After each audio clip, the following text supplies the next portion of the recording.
So, I've been a resident of Portland, Oregon since 2007. I've been hearing from a lot of people, more than usual, lately asking the same question. What is going on in Portland? I find myself struggling to give any kind of an answer to this question.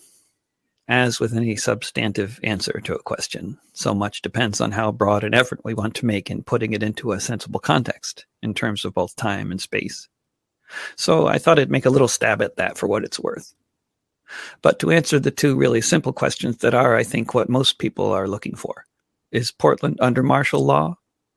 I'd say more like a little test run at this point.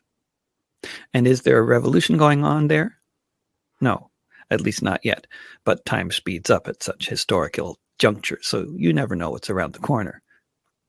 The U.S. is more stratified economically than it has been since the age of the robber barons, the late 19th century. And that's a situation that well predates the pandemic.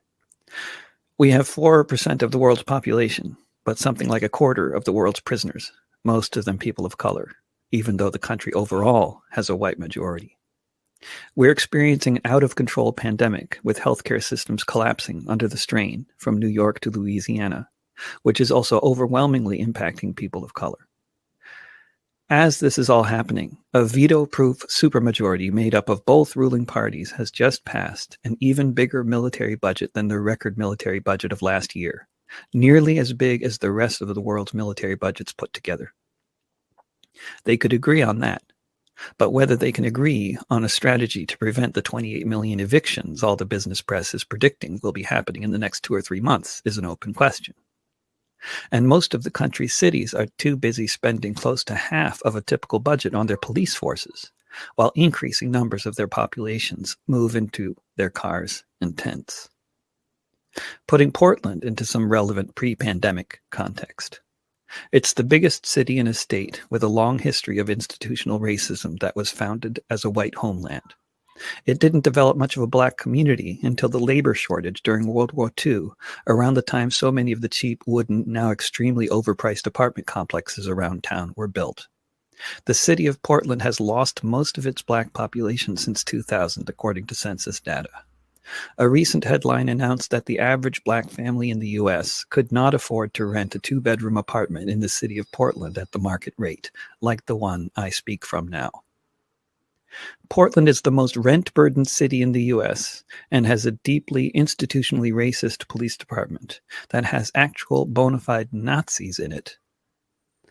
And this police department has, in some years, held the national record for killing the most black people per capita of all police departments in the country.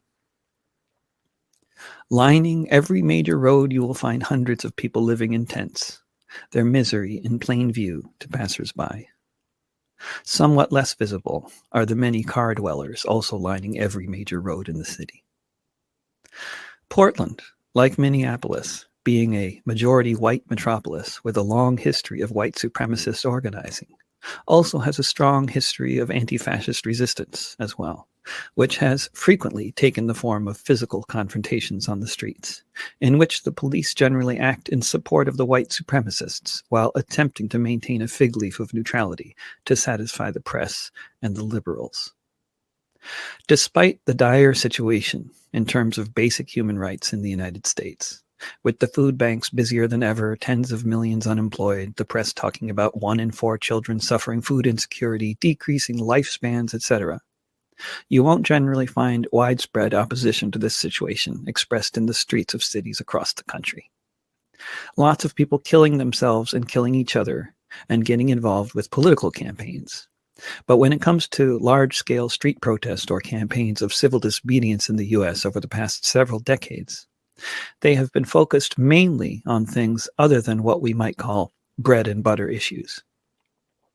In the most rent-burdened city in the country, you will rarely find a tenants' rights protest with more than a few dozen people at it.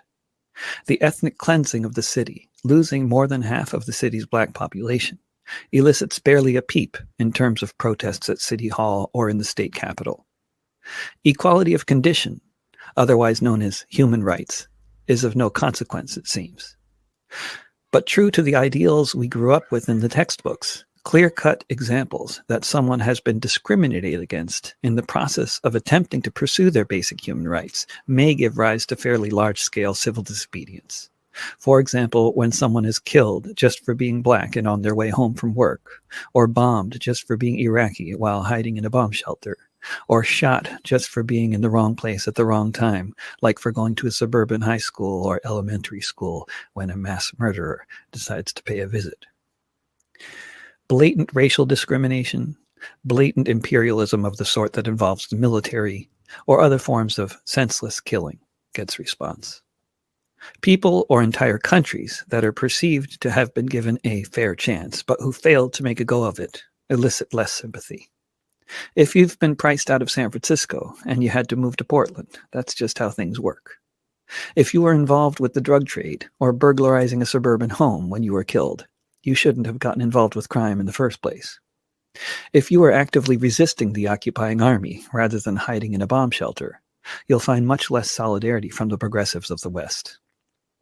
Some exceptions to the theme in recent decades in terms of large-scale civil disobedience have included the uprising in Indian country in 2016, the Black Lives Matter movement, Occupy Wall Street, and the global justice movement, known by some as the anti-globalization movement of the late 1990s. Though the main emphasis of that movement was about global trade being fair for everyone, especially in the global South, with the quality of life of the struggling working class in the North often seeming like an afterthought.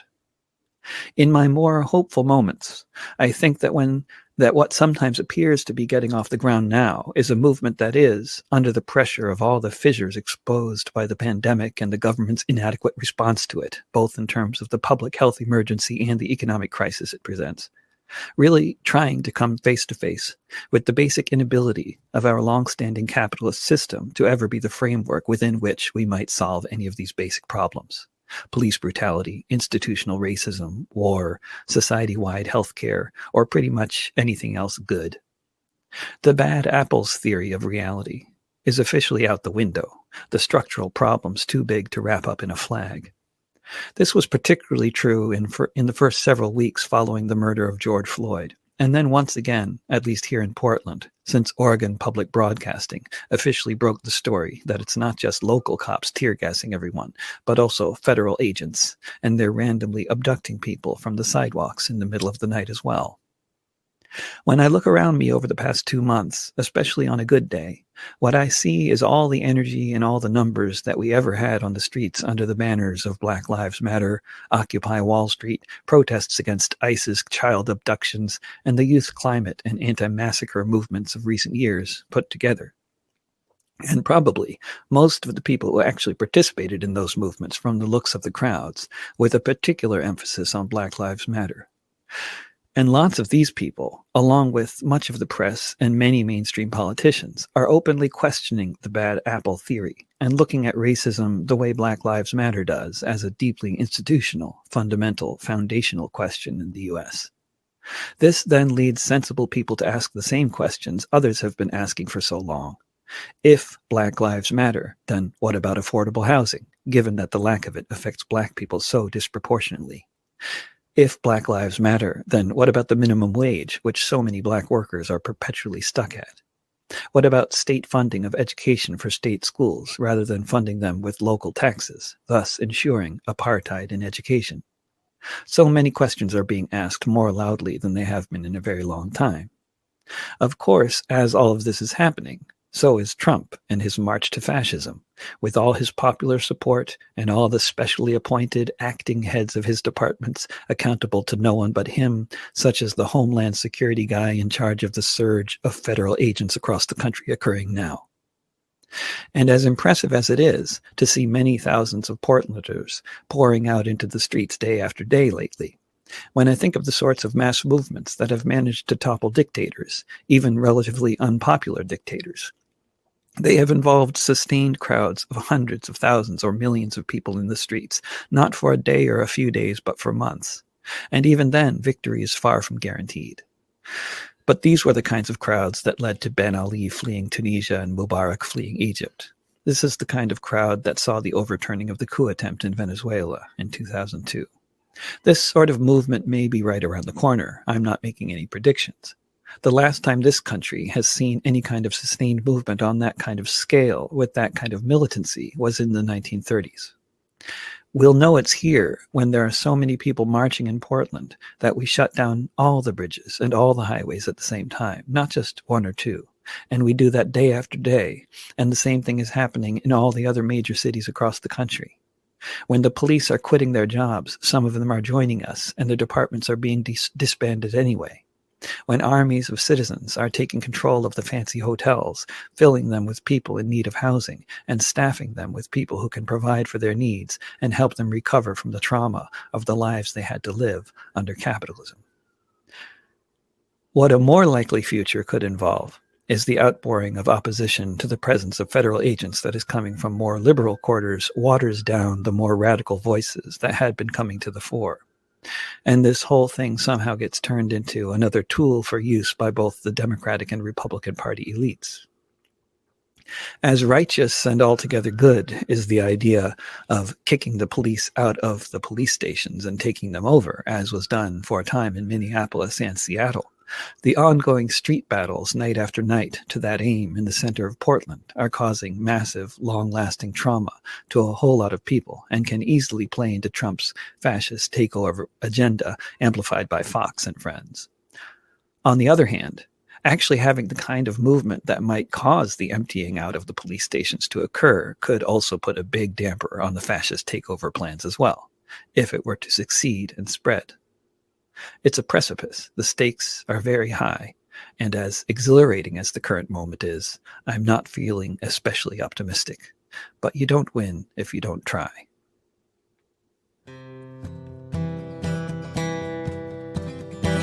It's been 2 months now since that cop took a knee, like a knee upon the neck of a whole society. Folks rose up all over, starting there in the Midwest. The National Guard came in upon the governor's request.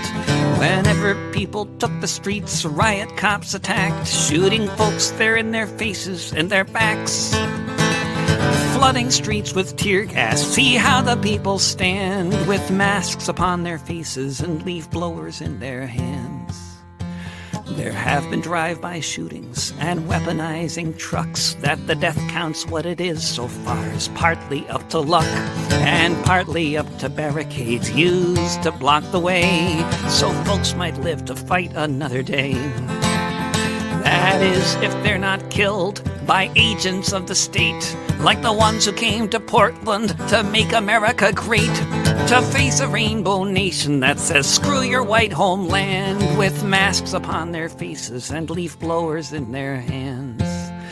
As they kidnap people off the streets here in the global north, as the tear gas billows, the poison belches forth, as those who would be dictators make their power play, as people from all over town face them down and say, we don't want police, a better world can be built. Perhaps it starts with someone's hand upon the hilt, making tornadoes out of tear gas. Maybe not what Mama planned, with masks upon their faces and leaf blowers in their hands. It's been 2 months now since that cop took a knee,